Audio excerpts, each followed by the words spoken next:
नमस्कार पिले माने आज आमर विषयटी हूँ विंश शताब्दी रे एशिया और आफ्रिका रे जातीयवादी आंदोलन एवं स्वाधीन राष्ट्र समूहर अभ्युदय। एही अध्याय रे आमे पढ़िबा विंश शताब्दी रे एशिया आफ्रिका रे जातीयवादी आंदोलन एवं स्वाधीन राष्ट्र समूहर अभ्युदय। तारे चलो आमे आरंभ करिबा विंश शताब्दी रे एशिया रे जातीयवादी आंदोलन।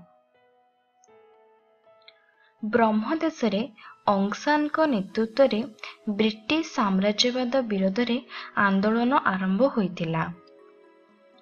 1948 मसीहा जनवरी 4 तारिख रे ब्रह्मदेश स्वाधीन हैला।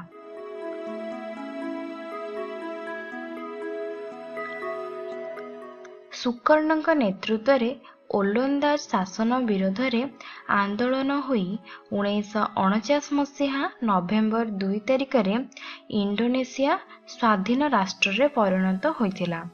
चित्रटी रे तुमे सुकर्णक फोटो देखि पारुथिबो। श्रीलंका 4 फेब्रुआरी 1948 मसीहा रे स्वाधीन हैला। ठीक सेही परी 1957 मसीहा अगस्त 31 तारिख रे मालय निजको ब्रिटिश शासन रु मुक्त करथिला। 1959 मसीहा रे सिंगापुर मध्य स्वाधीन होइथिला।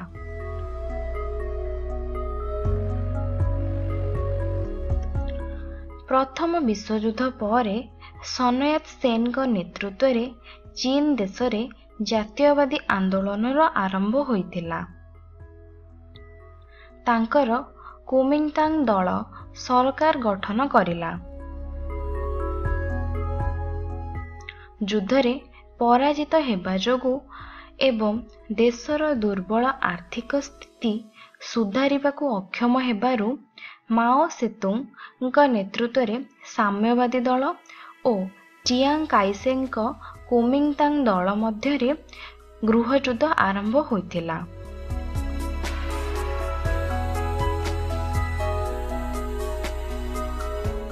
माओ सेतुंग विजय होई 1949 मसीहा अक्टोबर 1 तारिख रे चीन देश रे लोक साधारणतंत्र गठन करथिले।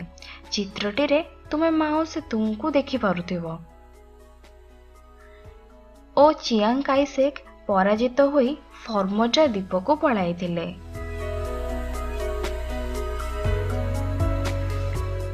कोरिया उत्तर कोरिया और दक्षिण कोरिया एहीपरि भागरे दुई भागरे विभक्त होइथिला। मानचित्रटी को तुमे लक्ष्य करो। ग्रीन चिन्हित अंशटी होउची उत्तर कोरिया और ऑरेंज चिन्हित अंशटी होउची दक्षिण कोरिया। 25 जून 1950 रे उत्तर कोरिया दक्षिण कोरिया उपरे आक्रमण करथिला। फलरे कोरिया युद्धर आरंभ होइथिला। 1954 रे उत्तर कोरिया और दक्षिण कोरिया को दुईटी स्वाधीन राष्ट्र रूप रे परिगणित करा जायथिला। वियतनाम रे द्वितीय विश्वयुद्ध परे फरासी शासन विरुद्ध रे मुक्ति आंदोलन आरंभ होइथिला। नेतृत्व नोइथिले हो चिन मिन, जहांको चित्र तुमे देखि पारुथबो। साम्यवादी चिंताधारा द्वारा उद्बुद्ध होई हो चिन मिन वियत मिन नामक गणबाहिनी गठन करथिले।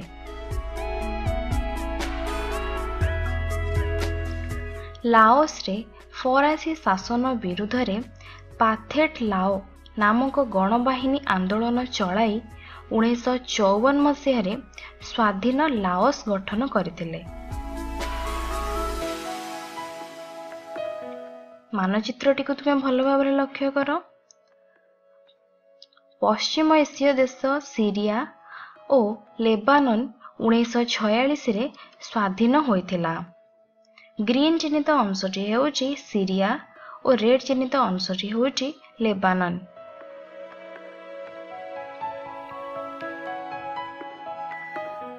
द्वितीय विश्वयुद्ध परे इजिप्ट रे गण आंदोलन संगठित होई ब्रिटिश समर्थित राजतंत्रर पतन घटिथिला।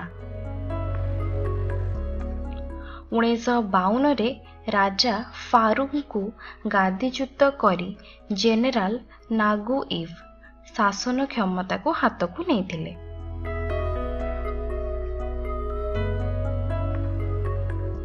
1954 मसीह कर्नेल गामाल अब्दुल नासेर विप्लवी परिवार अध्यक्ष होई नूतन सरकार गठन करथिले। चित्रटी रे तुमे कर्नेल गामाल अब्दुल नासेर को देखि पारुथिबो। 1954 मसीह अल्जेरिया रे जातीय मुक्ति सामुख्य गठित होइतिला। 1962 मसीह अल्जेरिया स्वाधीन हैला। वर्तमान आमे पढ़िबा 20 शताब्दी रे आफ्रिका रे जातीयवादी आंदोलन। 1960 मसीह रे 70टी देश आफ्रिकार स्वाधीन होइतिले, तेणु सेही वर्ष को आफ्रिका वर्ष कुहा जाए। मानचित्रटी को भल भाबरे लक्ष्य कर। दक्षिण रोडेशिया 1980 मसीह स्वाधीन होई जिम्बाब्वे नाम रे परिचित हैला। देखि पारुथबो तुमे रेड चिन्हित अंश, सेटा हेउची हमर जिम्बाब्वे।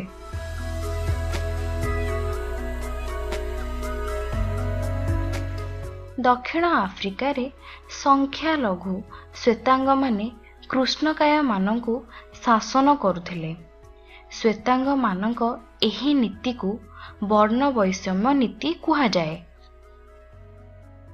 श्वेतांग मानकर धारणा थिला जे कृष्णकाय माने शारीरिक और मानसिक दृष्टिरू सेमानकठारो निकृष्ट, निजको शासन करिवार क्षमता सेमानकर नाही।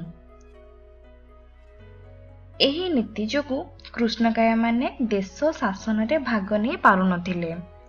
श्वेतांग माने उनको पय उद्दिष्ट शिक्षानुष्ठान, डाक्तरखाना को मध्य सेमानकर प्रवेश निषिद्ध थिला।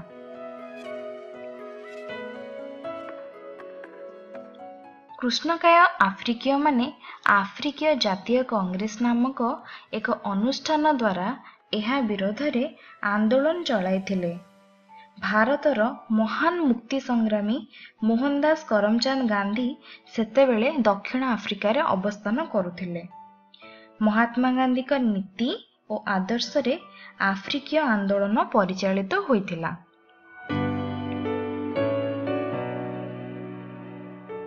एही आंदोलन रे मुख्य भूमिका ग्रहण करथिले नेल्सन मंडेला।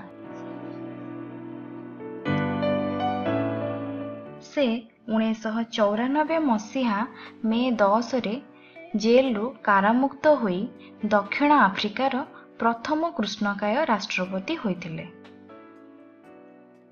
एही विषय रे आमे कोन सिखिले? 1960 मसीहा रे आफ्रिकार 17टी देश स्वाधीन होइथिला, तेणु 1960 मसीहा को आफ्रिका वर्ष कुहा जाए। ब्रह्म देश रे अंगसान का नेतृत्व रे ब्रिटिश साम्राज्यवाद विरोध रे आंदोलन होइथिला। परवर्ती अध्याय रे आमे पढ़िबा द्वितीय विश्वयुद्ध एवं फासीवादी शक्ति मानकर पराजय। आशा करूची तुमको एही वीडियोटी भल लागिथिबो।